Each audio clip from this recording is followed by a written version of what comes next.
নমস্কাৰ এই মুহূৰ্তত আহি পৰিছে কেইবাটাও গুৰুত্বপূৰ্ণ খবৰ আৰু এন ধৰণৰ খবৰসমূহ নিতৌ পাবলৈ চেনেলটো ছাবস্ক্ৰাইব কৰি ভিডিঅ'টোত এটা লাইক কৰি দিবলৈ নাপাহৰিব। তেনে বলক দেৰি নকৰি খবৰকেইটা আৰম্ভ কৰোঁ। দৰ্শকসকল দিব লৈছোঁ প্ৰথমটো খবৰ। এটা ব্ৰেকিং নিউজ আহি পৰিছে।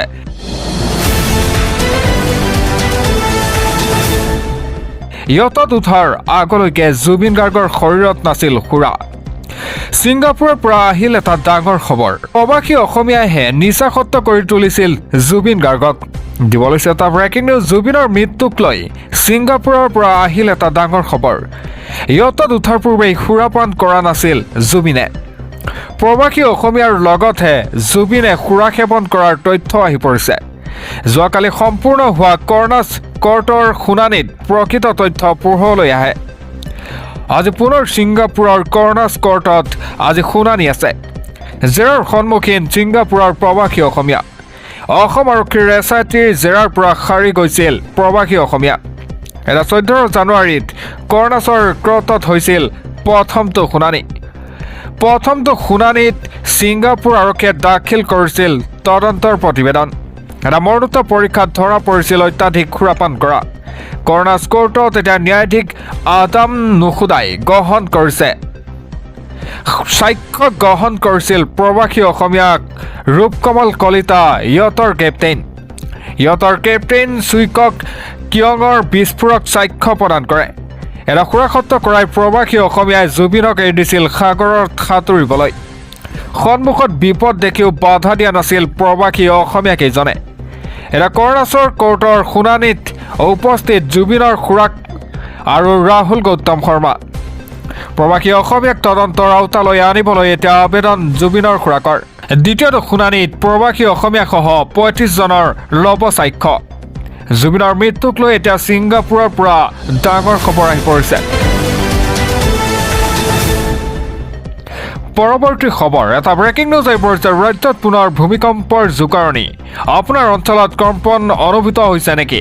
পুৱাই ৰাজ্য কঁপাই গ'ল প্ৰচণ্ড ভূমিকম্পই। দিব লৈছে এটা ব্ৰেকিং নিউজ। ৰাজ্যত পুনৰ ভূমিকম্পৰ জোকাৰণি। আপোনাৰ অঞ্চলত কম্পন অনুভূত হৈছেনে? পুৱাই ৰাজ্য কঁপাই গ'ল প্ৰচণ্ড ভূমিকম্পই। পুৱা 4.2 প্ৰাবল্য ভূমিকম্পই কঁপালে ৰাজ্য। পুৱা 8:57 ভূমিকম্পৰ জোকাৰণি আহিছে। ভূমিকম্পৰ অভিকেন্দ্ৰিক আছিল ঢেকীয়াজুলি। এতিয়া ৰাজ্যত পুনৰ ভূমিকম্পৰ জোকাৰণি। আপোনাৰ অঞ্চলত কম্পন অনুভূত হৈছেনে? আপোনালোকে কমেণ্ট বক্সত জনাব পাৰিব। পুৱাই ৰাজ্য কঁপাই গ'ল এই প্ৰচণ্ড ভূমিকম্পই। পৰৱৰ্তী খবৰ। দৰা কইনাক ঘৰলৈ নিবলৈ নাপালেই মালবাহী ট্ৰাকৰ প্ৰচণ্ড খুন্দাত ছিটিকি পৰিল বৰযাত্ৰীৰ। এটা প্ৰচণ্ড শব্দত কঁপি উঠিল গোৱালপাৰা। দিব লৈছে এটা অতিকৈ দুখ লগা খবৰ। ব্ৰেকিং নিউজ আহি পৰিছে। প্ৰচণ্ড শব্দত কঁপি উঠিল গোৱালপাৰা। মালবাহী ট্ৰাকৰ প্ৰচণ্ড খুন্দাত ছিটিকি পৰিল বৰযাত্ৰী। পুৱতি নিশা ৰাজ্য কঁপাই যোৱা ভয়ংকৰ পথ দুৰ্ঘটনা সংঘটিত হয়। ভয়ংকৰ দুৰ্ঘটনাত পতিত হয় বৰযাত্ৰীৰ বাছ। থিতাতেই মৃত্যু হয় 2জনকৈ লোকৰ। এটা গুৰুতৰভাৱে আহত হয় 10 জনৰো অধিক লোক। গোৱালপাৰা বুধিপৰাত পুৱতি নিশা ভয়ংকৰ পথ দুৰ্ঘটনা সংঘটিত হয়। ৰাষ্ট্ৰীয় ঘাইপথৰ কাষত ৰৈ থাকোঁতেই প্ৰচণ্ড খুন্দা মাৰে মালবাহী ট্ৰাকে। থিতাতেই মৃত্যু হয় ৰবি দাস আৰু নৰেশ্বৰ দাস। নৰেশ দাস আৰু ৰবি দাস আছিল দৰাৰ ককায়েক আৰু মোমাইক। এটা চাৰিওফালে কেৱল কান্দোনৰ ৰোল। প্ৰচণ্ড শব্দত এতিয়া কঁপি উঠিল গোৱালপাৰা। মালবাহী ট্ৰাকৰ প্ৰচণ্ড খুন্দাত ছিটিকি পৰিল বৰযাত্ৰী।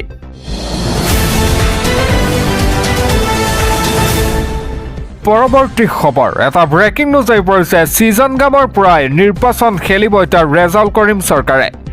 24ৰ নিৰ্বাচনতেই দ্বিতীয় ইনিংছ আৰম্ভ কৰিব ৰেজাউলে।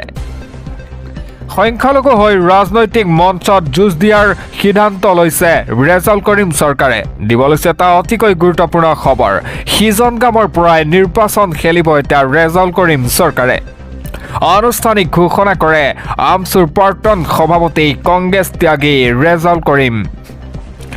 গৃহ সমষ্টিৰ পৰাই সংখ্যালঘুৰ হৈ যুঁজত নমাৰ সিদ্ধান্ত লয়। আৰ্থ সামাজিক ৰাজনৈতিক শৈক্ষিক সমস্যা হৈ মাত মাতিম। জীৱনৰ দ্বিতীয় ইনিংছ ছিজনগামৰ পৰাই আৰম্ভ কৰিব এতিয়া ৰেজাউলে বঙাইগাঁও জিলাক আৱৰি ৰখা 100 কিলোমিটাৰ দীঘল সমষ্টি ছিজনগাম এটা সংখ্যালঘুক চলোৱা নিৰ্যাতনৰ বিৰুদ্ধে যুঁজ হ'ব ৰাজনৈতিক মঞ্চত নিৰ্দলীয় প্ৰাৰ্থী হিচাপে ছিজনগামত অৱতীৰ্ণ হোৱাৰ সম্ভাৱনা আছে এটা ছিজনগামৰ পৰাই নিৰ্বাচন খেলিব ৰেজাউল কৰিম চৰকাৰে আনুষ্ঠানিক ঘোষণা কৰে আমচুৰ প্ৰাক্তন সভাপতি কংগ্ৰেছ ত্যাগী ৰেজাউল কৰিমে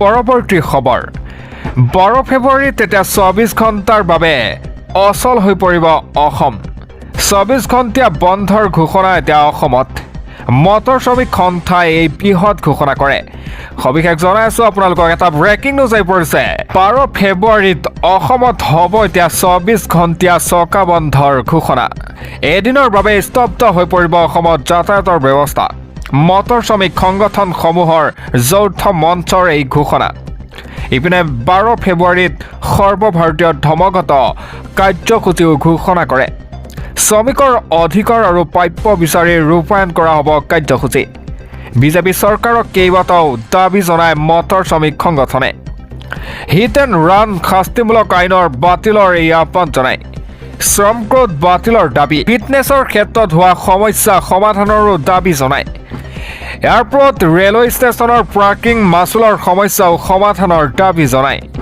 60 বছৰৰ পিছত বাহন চলাব নোৱাৰা মটৰ শ্ৰমিকক পেঞ্চনৰ দাবী জনায় দাবী মানি নললে তীব্ৰ আন্দোলনৰ হুংকাৰ জনায় 12 ফেব্ৰুৱাৰীত অসমত 24 ঘণ্টীয়া চকা বন্ধৰ ঘোষণা কৰে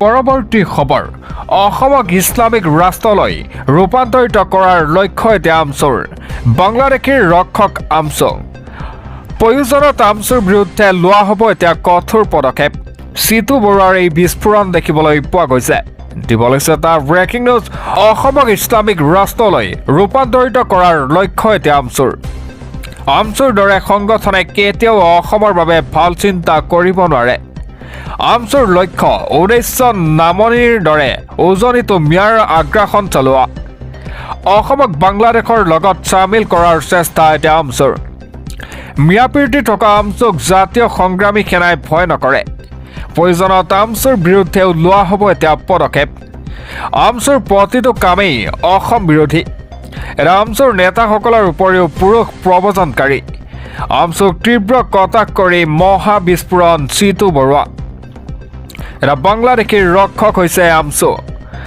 অসম ইছলামিক ৰাষ্ট্ৰলৈ ৰূপান্তৰিত কৰাৰ লক্ষ্য এতিয়া আমচুৰ এই মন্তব্য কৰিছে সিতু বৰুৱাই